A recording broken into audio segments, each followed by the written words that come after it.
करवावहै तेजस्विनावधीतमस्तु मा विद्विषावहै। ॐ शान्ति शान्ति शान्तिः। So we were discussing about the elements of success in the last class. This will be continuation of that. Just to recap, we said that success is always measured in terms of achievement, and the degree of success is understood when you compare one with the other. So a person is more or less successful when he is compared with other person who is either more or less successful. And then we said that there are two aspects to success. One is the external achievement and another is the internal satisfaction. The external achievement will differ from person to person.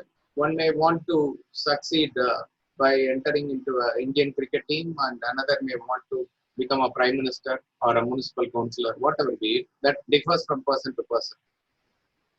But the internal satisfaction or joy or happiness, that is the common denominator for all.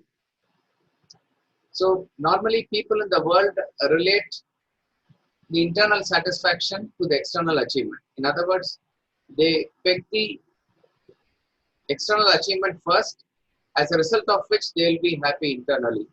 Vedanta says that these two must be de-linked. If you are able to keep yourself calm and happy from inside, then your external achievement becomes easy. And then we said success is an effect, and effect belongs to future. So the whole world which clamors for success is constantly living in the future and not in the present. So if the success is an effect, the question arises as to what is the cause. The cause for success, we said, is the action in the present.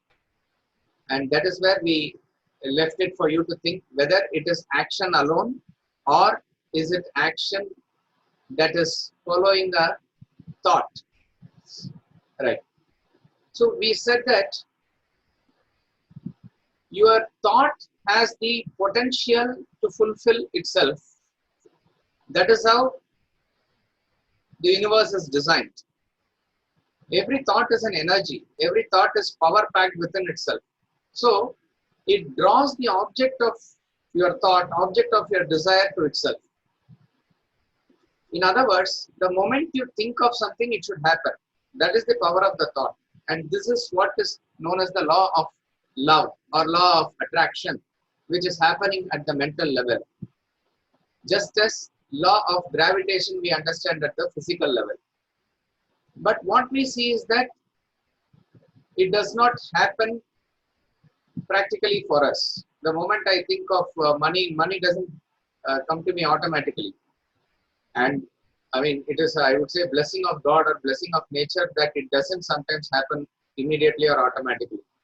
Otherwise, because given the nature of our mind and what type of thoughts we entertain, if everything materializes immediately, we are in for serious danger.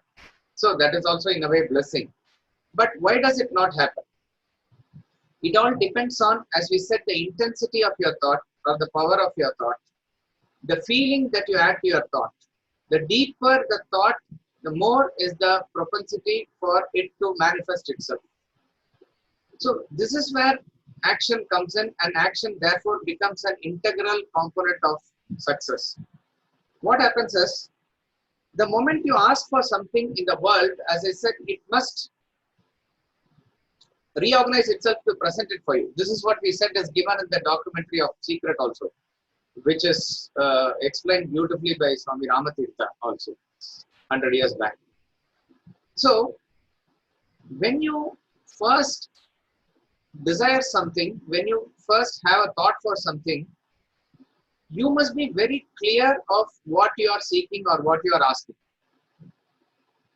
See, many people have this notion that they pray to God, but nothing seems to happen for them. They are believers, they do puja, various things that they do, but nothing seems to fructify for them. But at the same time, it could be their known person or a neighbor or somebody who does not believe in God, who may not go to temples or do rituals or puja or anything like that. But he seems to enjoy more success. Money comes to him more, or fame comes to him more, whatever is required for him comes to him more. And then this person even has a question mark whether we should worship God at all those questions come to his mind, doubts come to his mind. What we must understand here is the other person who is successful is probably very clear of what he wants from the world, what he wants from the universe. He is very sure of it. In other words, if he wants money, money is his God in that way. So his intense thought, everything is centered around money. His desires are around that. His business deals is around that. His actions are oriented towards that. So when that particular thought is intensely fed, why will it not result in success for him? On the other hand, a person who may go to temple with all good intentions, but with having half-hearted appeals and doubts. So he himself is putting barriers for himself, that whatever is his object of desire, that may not manifest itself. When you go to a restaurant, you have to be very clear of what you want to eat,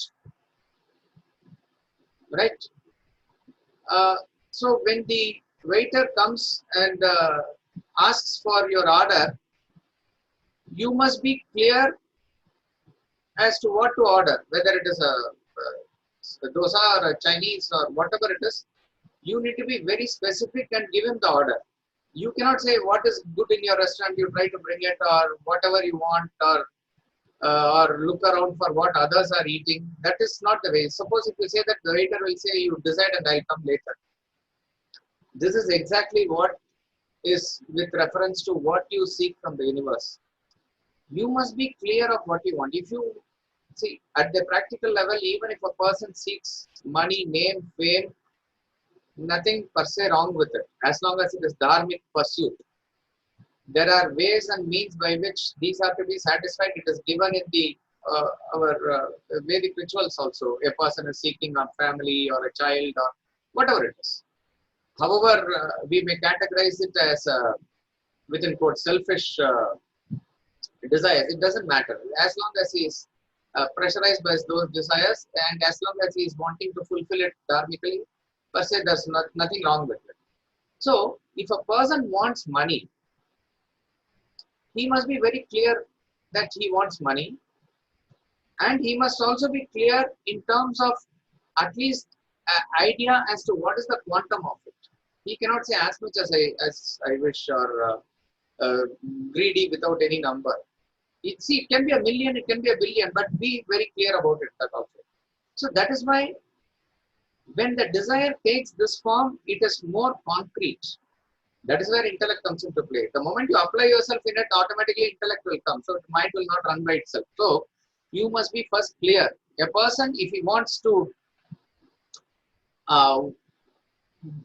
want success in certain way, or he wants to write a book, or he wants to become a public speaker, or he wants to enter into politics, or he wants to run an industry, whatever be it, you must be very clear of what it is, and then only you can set that as a target. The moment you keep like that fixated, you have to, just as once you place the order in the restaurant, you have to just wait, because they will prepare, and you then what? So in that secret documentary, what do they say? If you recall, whoever has seen, they talk about these 3 steps: ask, believe, and receive. Ask, believe, and receive. These are the 3 steps that they say. So ask is the first step, that you be very clear of what to ask, what you want as success, what you really demand from the world. Demand in the sense, what is that you really desire. That you be very clear of. That is ask. After fixation of that, you have to have this firm belief, particularly because this is the law that is functioning. The universe is reorganizing itself for your object of desire to manifest for you. So if you have given the order in the restaurant, relax, speak with the family members or friends you have come, or watch TV there, whatever it is. You have to relax, because there is a firm belief in the back of the mind that whatever order you have said has been understood and it is getting executed. It will take time for them to cook and deliver, maybe 15-20 minutes, whatever it is. So at that point of time, you need not ask the waiter, is it getting ready, is it getting ready, or you need not peep into the kitchen to see what is happening. That is not required. Exactly like that. Once you are clear of your thought, you have to have this belief that it is getting ready for you. And then what is happening is the third stage, that you prepare yourself to receive it. That's all. It is going to be delivered to you and you receive it basically. That is where ideas like gratitude and other things come in, that you make yourself worthy enough to receive it and it is going to be delivered. That's all it is. It's as simple as 1, 2, 3 process is that. But what is the problem that we face is that once you are fixated like this, the mind doesn't keep quiet. Mind always has a tendency to crave for the result of the action, fruit of the action. So constantly it goes into the future to see whether it is coming, anxious about the results, anxious about the enjoyment of the results. So in this process, what happens is that the craving aspect of your mind is actually becoming an obstruction for your object of desire to come to you. The craving actually delays the whole process. Swami Ramatita again gives a brilliant example. He says, you are going in a car, let us say, and you are seated in the back seat and the driver is driving. You see, as you go along, you see your friend walking on the road in the same direction. So you want to help that friend by giving him a lift. So what you do is, the corner of the seat where you are sitting, you open the door and you call out that friend and you say, please come in, I'll take you, please come in, you are saying. And the friend is also obliging. He is coming. And you are constantly saying, please come in, please come in, please come in. He is not able to come because you are seated at the very edge of the seat and you are not allowing that friend to come in, however much you want to help him.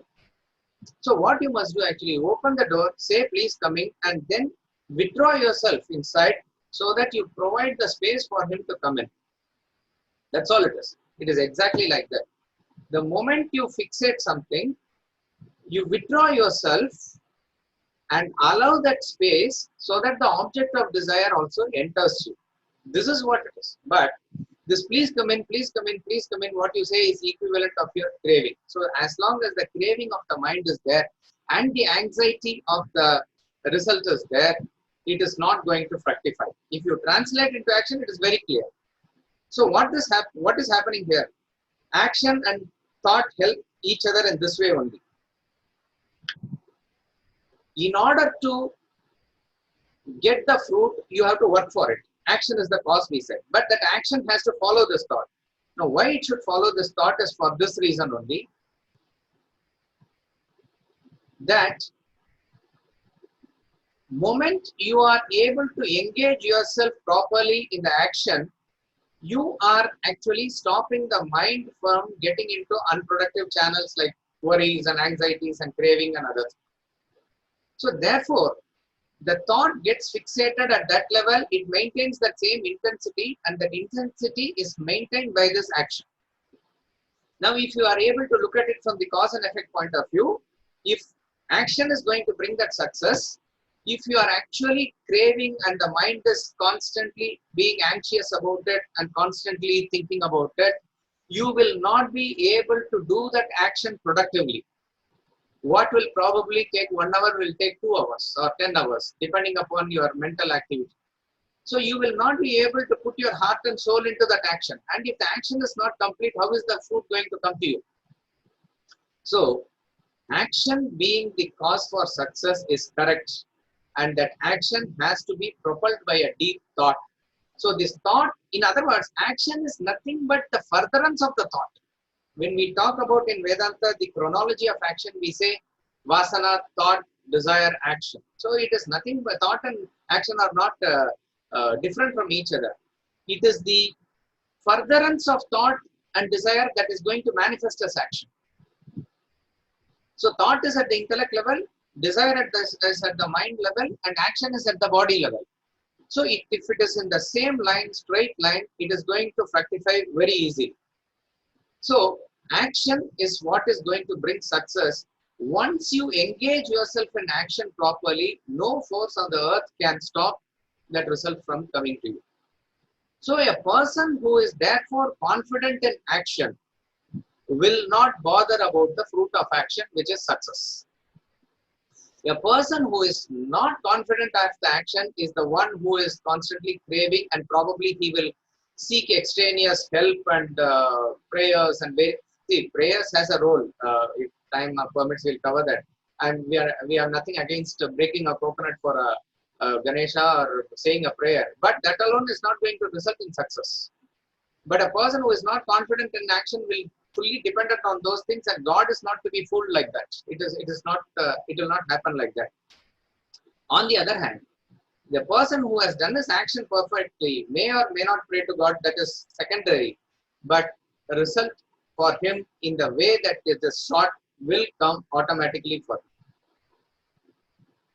Swami Parthasarthi, he always gives example of one of his friends in college, a person named Ishwaran, who was his close friend also in college. He says, in the college there are subjects allied to science. You have mathematics, physics, chemistry, and the second language is French, and English is the main language in Madras University when he studied Loyola College. So, our Swamiji was one of the top 3-4 candidates there, or he will come in the first 3-4 ranks. But the first rank is always reserved for Ishwaran. Ishwaran is the one who always gets first rank, always, in all the exams, in all the subjects. And his marks, he says, are usually 150 out of 100 in 4 subjects: physics, chemistry, maths, and French. 150 out of 100. And in English alone, he will get probably 75 or so, which will always be the first mark, because it is said in English, even if Shakespeare were to write on Shakespeare, he will get that much only. That is how it is corrected. It is very interesting statistic that English as a major language in university was first introduced in Madras University. It's very interesting. In Europe, when they studied classical languages, they used to study French, they used to study Latin and Greek.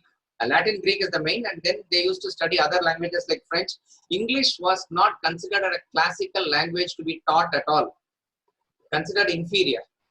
So the idea of introducing English as a language in the university was not experimented in European universities. It was experimented in India first and in Madras University first. So coming back here, in other subjects he used to get like that. So how it is possible? The question paper says 10 questions needs to be answered out of 15. So 10 into 10, 100 marks. But Ishwaran used to answer all the 15 questions within probably 2 hours. If the exam was 3 hours, he will finish within 2 hours. And he used to get everything right. So 150 out of 100 was his marks in these subjects. And when the university results were to be declared at the end of every year, so Swamiji says one day before it will be declared in the university notice board, and the next day it will come in the college maybe. So they will be every student will be very excited to know the results. So they would go to the university the previous day. So they would ask Ishwaran, are you not coming to see the result? He will say, what is the hurry? Tomorrow it will come in the college. And they go and see that obviously Ishwaran has topped the list and he is there at the top. But just to pull his leg, if they come and say that Ishwara, your name is not there in the successful candidates list, he will shrug his shoulders and say it must be a printing mistake. That is the level of confidence that he had. So that is the person who has done his action properly, who will not bother about success. So therefore, the whole emphasis of success must shift from result, which is success, to cause, which is action. So we said the motto in life should be to strive, to struggle, not to succeed. Not to succeed does not mean quoting failure. Not to succeed means that emphasis is on constant striving and struggling. The joy that you derive out of doing the action is far superior and more than what the results of the action bring to you. And then the way to gain anything is to lose it. This is where we concluded. If you are able to take the thought of success away from you, success will automatically come to you. This is the law. So a person who's craving for success is going to behave like what he believes internally as a loser. Then his actions and desire will follow that thought, and he will not succeed as much. On the other hand, when a person is relaxed, by taking the thought away, he acts in the court as a winner. He enters the court as a winner. He is sure to be a winner. So the way to gain anything is to lose it. Now the question arises, so here are the golden rules of success, that success is an effect. An effect belongs to the future. Every effect has a cause, and the cause is action in the present. Bhagavad Gita says, Siddhir Bhavati Karmaja. Success is born of action. Chapter 4, verse 12. So the next question arises as to what is action? What is the right action? Right action leads to success and wrong action leads to failure. Here, action should not be understood as what you do. Suppose if a person is doing normal office work, that is not a right action. Somebody is taking a Gita class or writing a book like that, that is probably a holy action or a right action. No, that is not what we are talking about here. Any action that you do, what is the right method of doing that action? September 11, 2001, couple of planes were flown into the Twin Towers and other buildings in United States. A deadly terrorist attack it was. If you keep aside all the negative connotations to that action, if we were to analyze whether it was a successful action or not, we have to agree to a great extent it was a successful mission. But we will definitely not recommend any action like that. Robbing a bank also, if you want to do it, it has to be, if it has to be successful, you have to follow the right action there also. Though we will not recommend those type of actions. So it is not what you do. We are not talking about that, what action that you do, but how you do or with what intensity you employ the right action in that field, that is going to result in success. So what is an ideal action? An ideal action has two components. An ideal action has these two components, that the action must generate energy. A right action is when you are able to generate energy by doing that action. In other words, if you contrast it with the normal action that we do, action seems to tire us. We feel fatigued, exhausted by doing action, be it a household activity, be it office activity. That is why the thought of when I will get out of action comes constantly. Thank God it's Friday. Oh, today is Friday, weekend. We look for weekend only because we want to run away from action. Nothing wrong in enjoying a weekend or a vacation, but it should not pressurize you to get it in such a way that it is only a relief. That such a person will not enjoy his weekend also. So, an action that will generate energy, meaning as you act more, you have created more energy to do more of that, enthused about doing that action. See, body may get tired, that's a different thing, but at the level of your whole personality, you want to do it more. So there is a generation of energy. And the second aspect as a continuation of that is that the generated energy is not allowed to get into unproductive channels. Energy that you have gathered should not dissipate, and then it will result as self-cancelling activity. So you will come back to square one after, meaning commensurate effort that you will put it and you will not achieve much. So these two things must go together. You must generate energy as you act, and you must also make sure that it is the generated energy is not wasted in unproductive channels. This thought is derived from a verse in Bhagavad Gita, which is the backbone of the third chapter. Blueprint of right action is given there, which we will see shortly. Seminar of Swamiji and success is basically derived from this verse. You know, that is the power of Gita. As I said in the last class, Gita is not a book that is meant for worldly pursuit. But if you take one verse here and one verse there and apply it in the world, you can achieve great success in the world. His stress management seminar is based on one verse, which is chapter 2, verse 2. His success seminar is based on one verse, which is chapter 3, verse 30. His leadership seminar is based on one verse, which is chapter 3, verse 21. I mean, like that it is. Each and every verse has a potential, like a power packed in an atom bomb, that you can have management principles derived out of it. But Gita is asking us to seek something far superior and far higher to it. But nothing wrong if a person is able to apply Gita even at a practical level. We'll come back to that verse. In 2001 again, there was this famous cricket series between India and Australia, in which India won that series 2-1. After a century or so, when I say century, after 100 years or so, a 3-test series was won by a nation after having lost the first test. First test was lost in Bombay. Second test is the famous test at the Eden Gardens, Calcutta, where Lakshman and Dravid turned the whole game on the 4th day. And the third test at Chennai was the clincher. Before this series, we had organized a talk for the Indian cricket team by Swamiji. And that is the time he coined this term 3C success. 3C success is a term, and Swamiji has given talks also on this. What are the 3 components of success?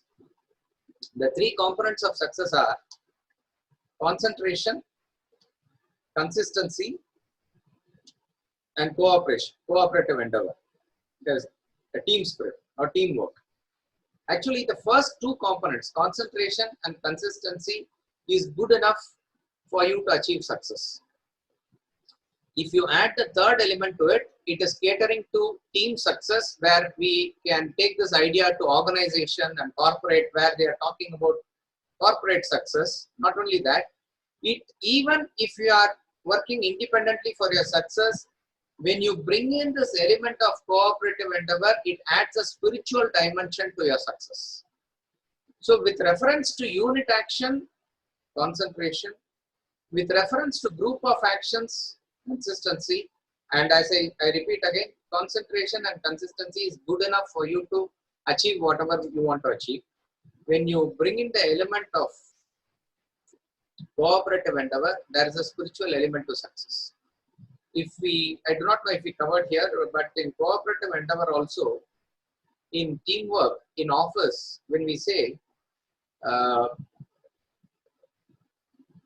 with the spirit of teamwork, there also what is pursued is individual excellence only. When that individual excellence is attributed to a larger cause, that is where I say it brings a spiritual element to it. So, pursuing individual excellence is a must. It is the way. And the main 2 components are concentration and consistency. So, coming back to the two aspects of ideal action. We said that it must generate energy and it must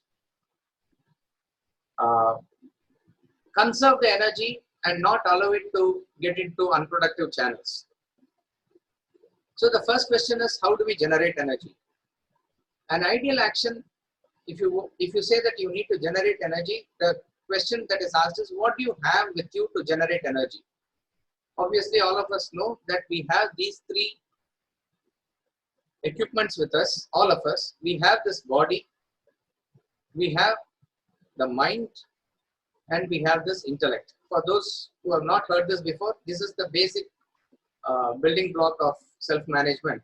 That body is your external personality. What is visible to all of us is the body. That is external personality. But within the body are two equipments.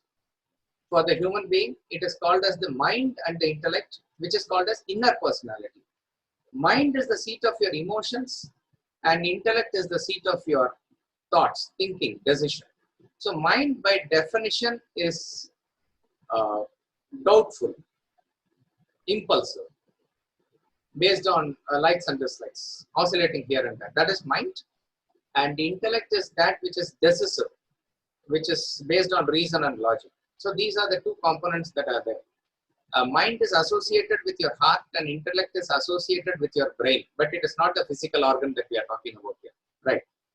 How do we generate energy by body? Body generates energy by constant action. It is a myth that physical action tires us. On the contrary, the truth is, the more you act, more you get energy. The more you act, more you become strong. Most of us who are right-handed will vouch for this, that we used to do work, we are used to doing work with right hand. The more we use the right hand has become actually stronger. The left hand is not that much strong because we hardly use it. So the more you use something, more strong it becomes, more energy is generated. You take the case of athletes, you take the case of movie stars who are constantly engaged in stunt and dance and various aspects of the action. Their body actually cooperates with them automatically. They are able to generate energy like that. Therefore, it is in our own interest to keep the body active at all times. Body has an inherent tamas in it. The components of body itself is tamas. Okay, that's a different subject altogether. So it tends to laze. By itself, it will not jump into action. Even if a person who has trained himself to get up early in the morning and do yoga, jogging, or study, whatever it is, if you miss it for 1 or 2 days, the next day it doesn't come automatically.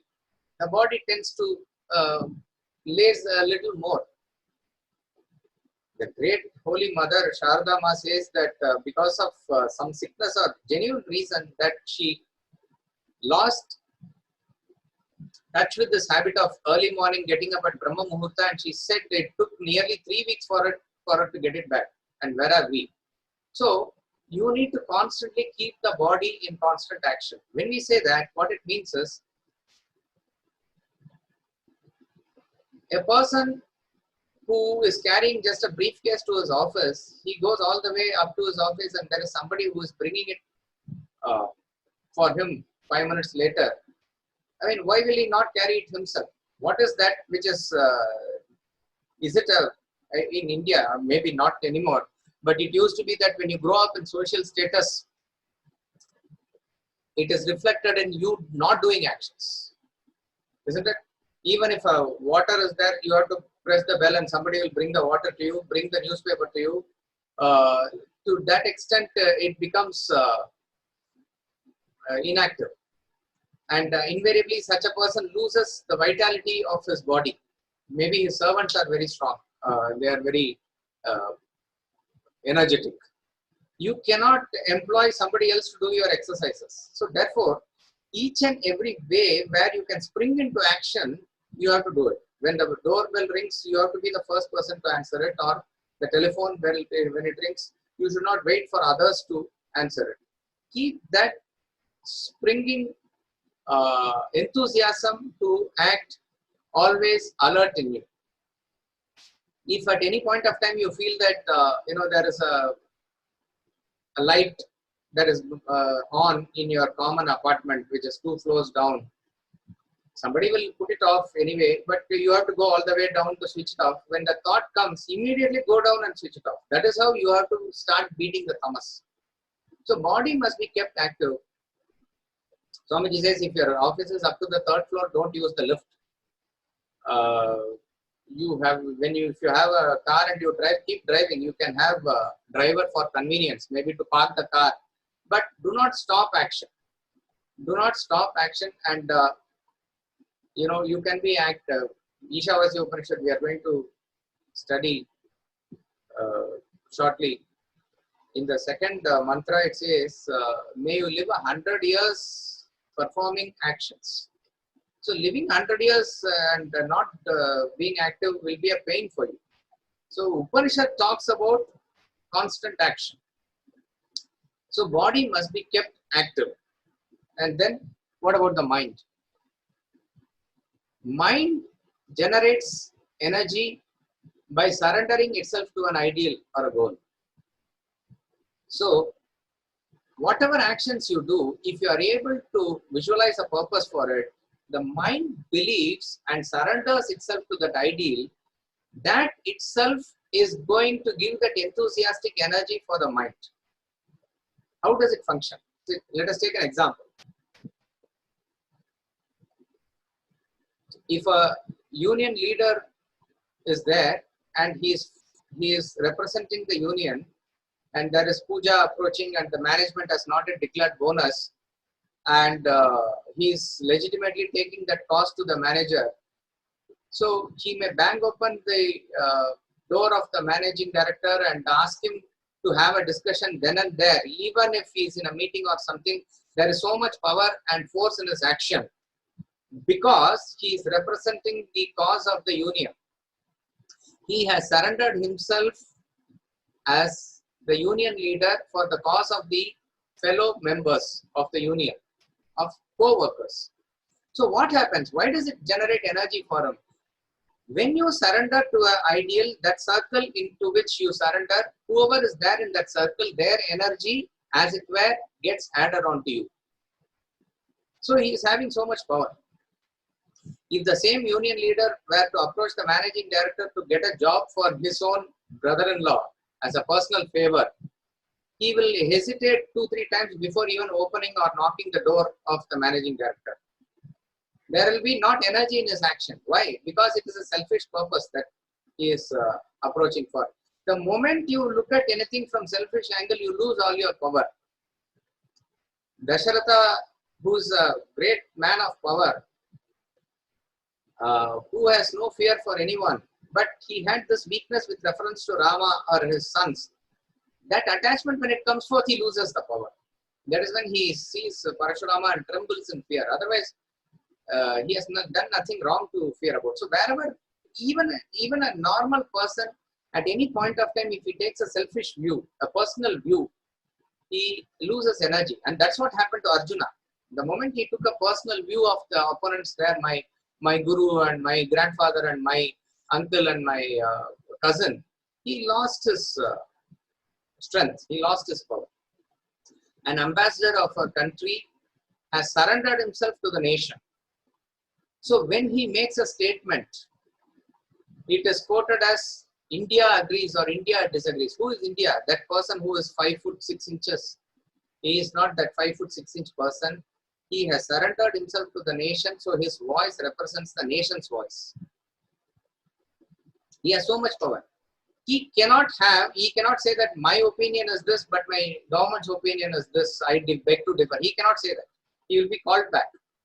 So when you surrender, what it means is that you believe whatever the goal that you have set is for the right cause, and you believe fully in it, and your mind surrenders. We have discussed in surrender that surrender comes in the area of unknown. You really do not know what its result and how it is going to benefit others or whatever it is, but there is a firm conviction in you to which the doubting mind should surrender.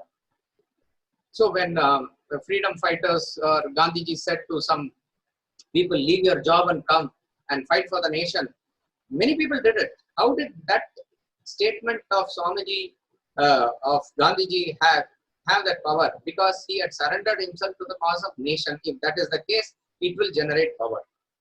Having to seen sometimes a small sparrow which is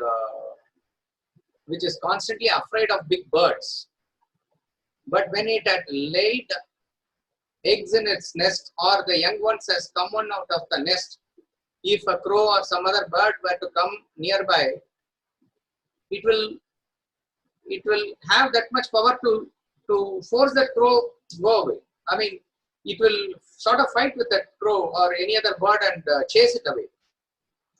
Sparrow being a small sparrow, how does it gain that power? Get that power? It is now not thinking itself as a sparrow, it is thinking itself as a mother who has to protect the child. So it has that much expansion in itself. So surrendering to a higher ideal generates energy. And what does the intellect do? Intellect generates energy by constantly focusing all the chosen actions to the ideal. I repeat, intellect is able to direct all the actions towards that particular goal, then there is an energy that is generated. This is called as consistency. So in the 3C success, this aspect of the intellect is equated to consistency. Consistency is the way by which you are at it again and again and again till you reach it. All the actions are oriented towards it.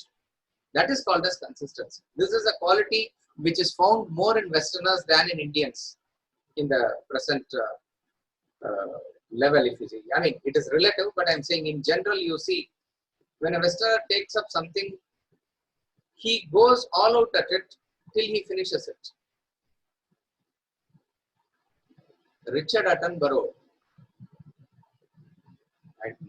he or his brother, David Attenborough, one of them produced the Gandhi movie and the other is famous for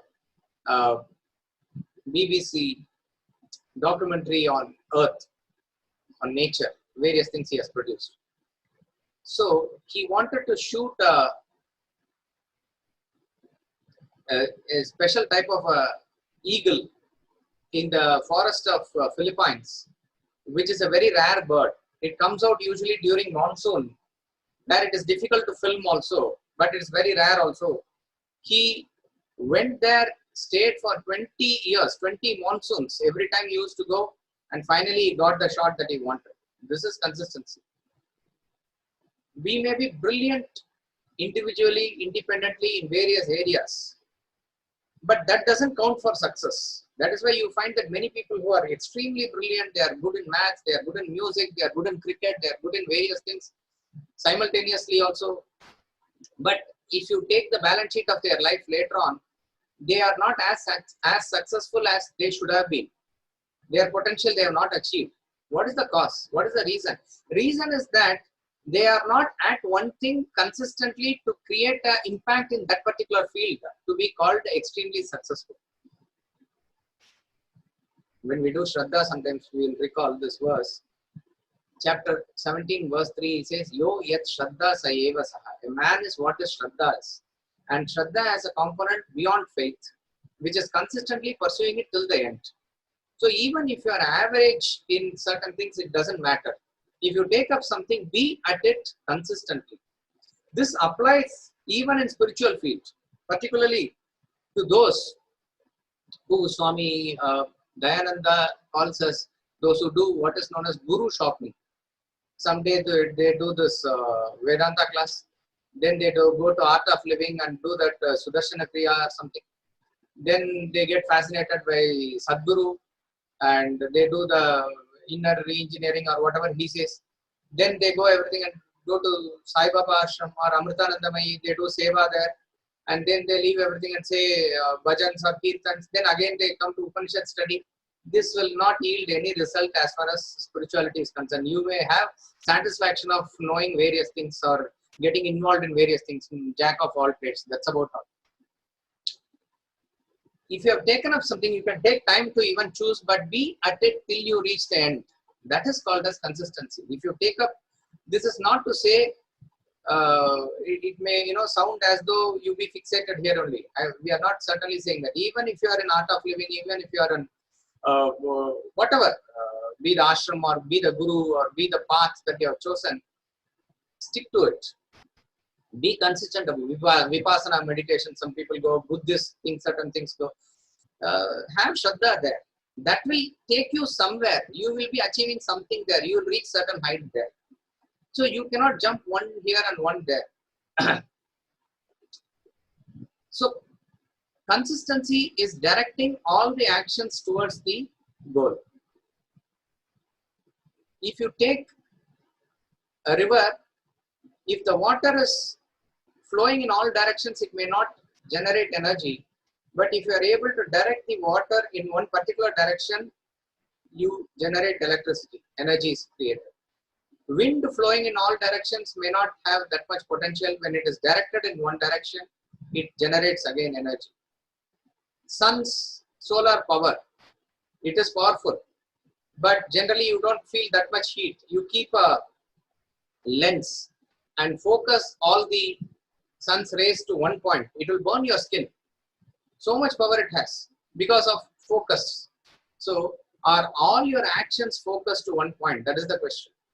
Vinod Kambli and Sachin Tendulkar are extremely talented. Both of them started their career more or less at the same time. They were even playing for Bombay before. And talent-wise, Kambli is no less. His temperament was also good. But where has Tendulkar achieved and what he has achieved and what Kambli has achieved is not comparable. Very sad. Kambli also ended his career early. What is the reason? See, Tendulkar was breathing, sleeping, doing cricket all the time.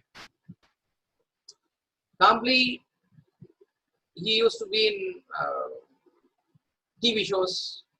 He used to be in advertisements and politics or whatever it is. He was not as focused. His actions were in different directions which made him deviate here and there. So this is very important.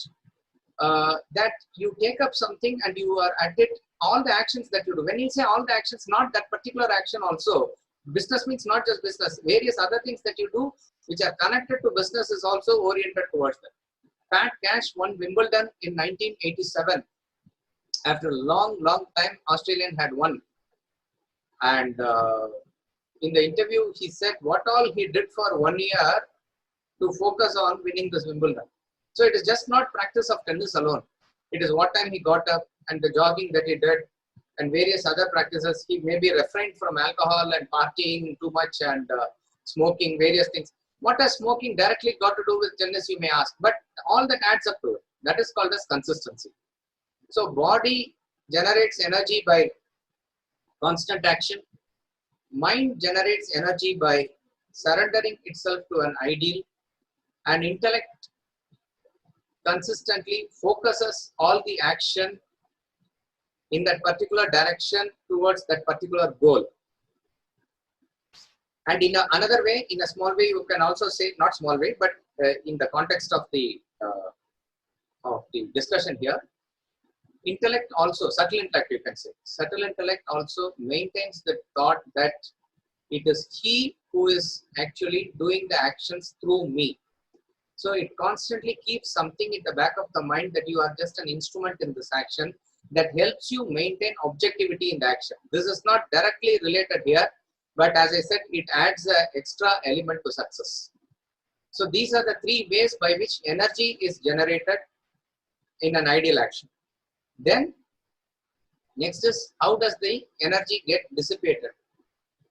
Dissipation of energy happens through only one means, that is your mind. It is, as I said, a myth that energy goes away through body activities. It is the mind that dissipates energy. If you have had a bad sleep in the night, you are lying on the bed, but constantly there is some dream or disturbance in the sleep, even as you are not doing any physical activity, when you get up next day, why do you feel tired? You feel tired not because body has moved here or there, because the body was lying there for 6 hours or 8 hours.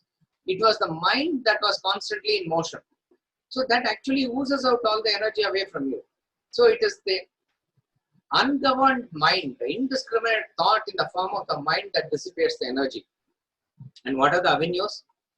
Mind by itself will not be in the present. We said the action done in the present is what is going to result in success. Mind will always go into the past or the future. We have discussed this in detail when we had that session on nature of human mind.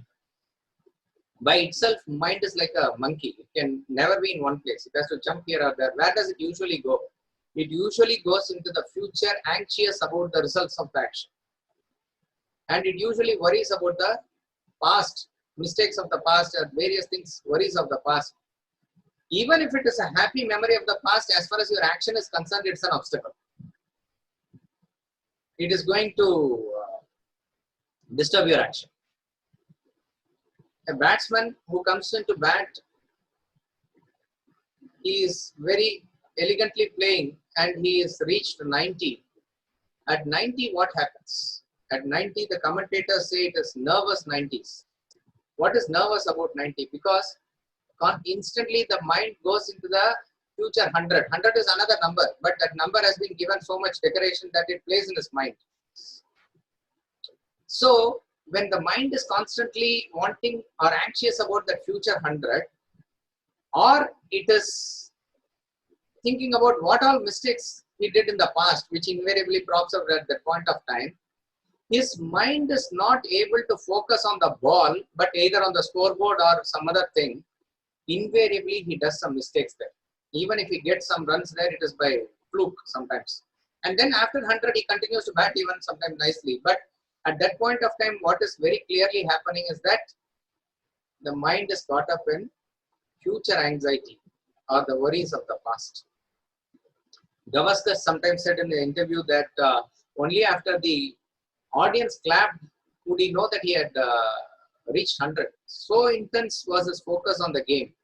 So what is concentration here? So this aspect is talking about concentration. Concentration is when your mind is able to back your action. Concentration is the ability of the intellect to keep the mind in the present chosen activity without dissipating into past or the future. I repeat, action is done by the body and the body is there, but is the mind there is the question. Concentration is the way by which you are able to back your action in the, concentration is the way by which you are able to back the action with the mind. If you are able to keep the mind in the present chosen activity with the help of your intellect, without allowing it to go into the past or the future, then you are said to be concentrating. If you are playing cricket, your body is in the field, means mind must be in the field. If you are in the talk now, if you are sitting in front of computer, means the mind must be also in the talk. Then you are concentrating. If I am talking, this is an action. If I am here in the class, my mind must be also in the class. Then that is concentration for me. If you are driving the car, the body is driving the car in the road, and your mind must also be in the road. Then you are concentrating. The moment the concentration is there, that energy that it gives to the action is phenomenal. You are extremely focused. You sometimes see the National Geographic Channel when a predator like a cheetah or a leopard is stalking the prey. Intensity with which it is able to watch the prey, that is called as concentration. Even if that is why this camera team who filmed this also must be very careful not to disturb it actually, but it doesn't get disturbed easily at that point. If you see that, you see a cat which is chasing a mouse or something. These are things that we can learn from nature. Once it has set its eyes on it, this is a story of Arjuna also comes in Mahabharata, that Dronacharya asks, what do you see? He says, I see only that eye of the bird, nothing else. He doesn't see the tree, he doesn't see the people around, he doesn't see anything. That is called concentration. That focus and intensity comes, his arrow cannot go anywhere else. Action will automatically follow that. So, your mind has that capacity to jump here and there. So, Swamiji gives this example of Ivan Lendl. He was a great champion. He won all the championships in his time, except Wimbledon. He was a world number for a record number of weeks at that point of time, till later Sampras and Federer broke all those. He was a great champion. And when people ask, why did he not Wimbledon, they give reasons like that it's a hard grass court and not a clay court. All these are superficial reasons. This is not the real reason. A person who beats all the great players and comes to the final, there he meets Becker in 1986, who is still not in probably the top 3. And next year he meets Pat Cash, who we talked about. He is also, and Lendl has beaten all the great players, come to the top, come to the final. And there he is meeting Becker once, 86, Pat Cash 87, both times he loses the final. This is not grass court or clay court. This is because of his obsession for winning the trophy. Way to gain anything is to lose it. He did not lose the trophy in his mind. He was catching hold of the trophy. So instead of concentrating on the ball, he was visualizing the cup there, which is not there. Visualization of the cup comes before the start of the tournament, not during the game in the court. This is what exactly happens to most of us.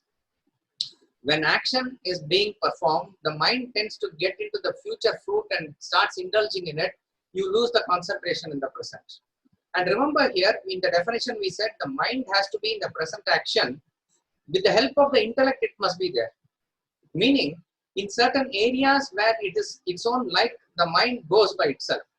In a way, you can say you are concentrating, but that is not the exact definition of concentration. Sometimes, some people take the dog for a walk and they hold the chain, but the dogs are so ferocious that it pulls the master and goes. So actually, dog decides where the master goes, but still he is holding the chain. You cannot say, I control the dog. It is like that. Mind goes by itself in certain areas of interest, particularly in sensory perceptions. That is not said to be concentration. Where your intellect says, this is what you need to do now, and the mind follows it, that is called as concentration. So if you are able to clip off the past and the future and engage yourself in present action, you are said to be concentrating, and that is a key component of success. And third point is a small point, but it is also important. Excitement over present.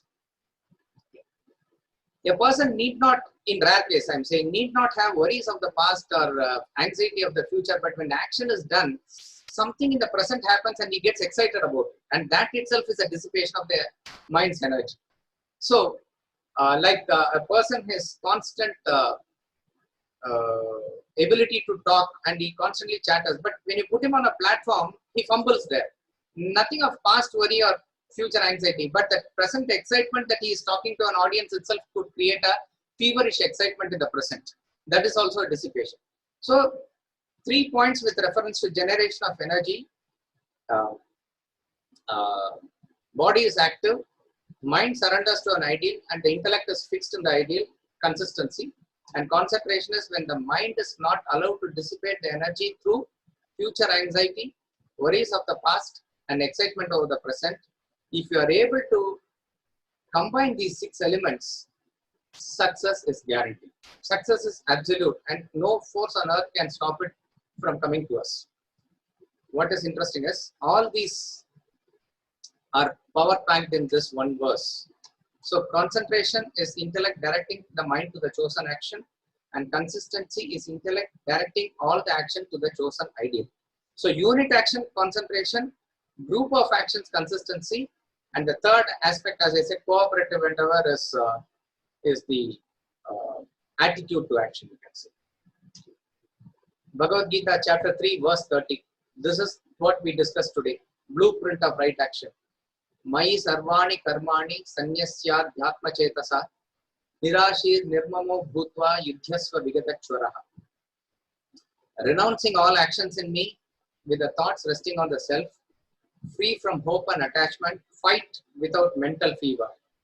What a great interpretation by Swamiji. That is what you need to understand, how the message is derived from there. You have to see the context of the verse and where it is placed.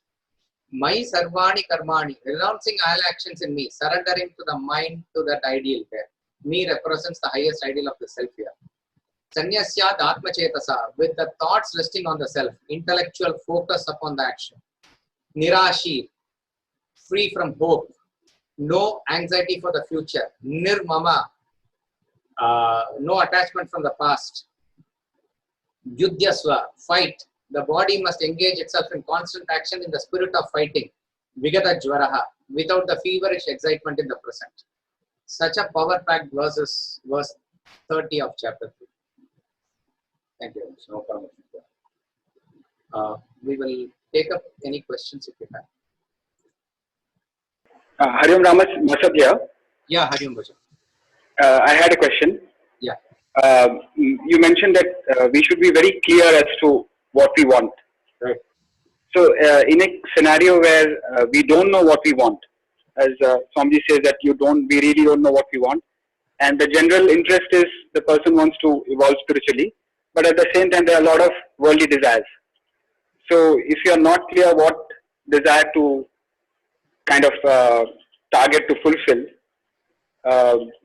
is the method what is given in olive tree, like you do your obligation and surrender your desires, basically not zero in what we want, or how do we deal with that scenario?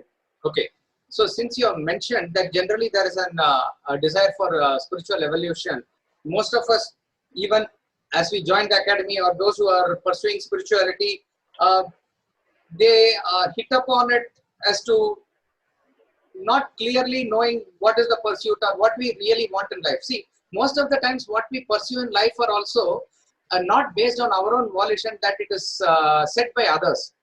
If a person is various milestones that he crosses, like going through university or earning money or getting married, begetting children, raising family, going to office or pursuing career, all these things probably most of us have not thought about it. We do it because that is set for us in motion by the predecessors, family, society, peers. This is what we follow.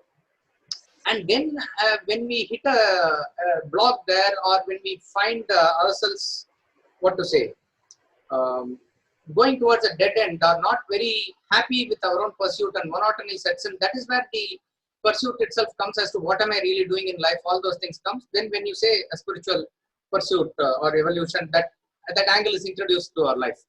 But yes, when you say do your obligations also, you must be very clear as to what the obligation is. Obligation is based on the ideal only. Okay. So when you are clear about what is the real pursuit in life, when the Guru comes and says that pursuit of self is what is meant for, this human life is meant for, it gives sort of a direction in life. But then if you ask a person what is your goal, if you say self-realization, or even at the relative level, self-development, if you say, these are very vague terms. What do you mean by self-realization? We are only repeating what the masters are saying or what the scriptures are saying. We really do not know what it is. We are not very clear. It has, and by repeating again and again and again, we may be convinced about what we are saying, and it is not wrong also. We are not saying anything untruthful, but we really are not clear as to what it is. Even when you say self-development, what is it that you are doing in life? You cannot say I am doing self-development in life. What is it that exactly you are doing? That is what you need to clearly define for yourself.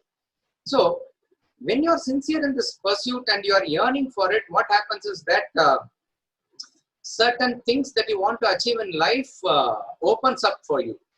You are then going to fixate an ideal or a goal or what you really want to pursue in life, opens it up. When your thoughts are oriented towards it, it will be in line with your Swadharma, it will be in line with what is passionate for you. So that how it comes out, that is a separate topic by itself. But then when we talk about goal or ideal, we are not talking about these abstract terms, but we are talking about certain specific terms which can be translated into numbers. Even when you say self-development, you must be clear of what self-development means for you. So suppose you say, I want to spread this knowledge. Again, there also be more specific. I want to take this class, or I want to gain mastery over Gita in the next 3 years, or I want to sell books of Swamiji. And there also be very clear, I want to sell 100 books. It doesn't matter if you fall short of your ideal also. It doesn't matter. But be very clear of what that ideal is. So it is better to have something in ideal and fall short of it rather than not having anything to pursue at all. This actually evolves over a period of time and then gets fixated. It is not that one fine day you get up in the morning and you have an ideal fixed, suddenly something comes in your mind and that's the goal for your life. Nothing like that happens. So it has to be in translatable numbers like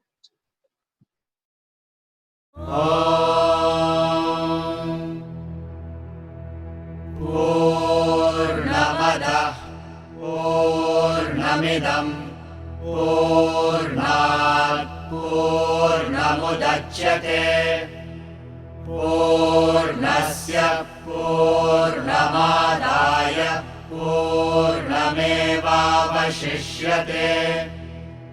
Om Shanti Shanti Shanti.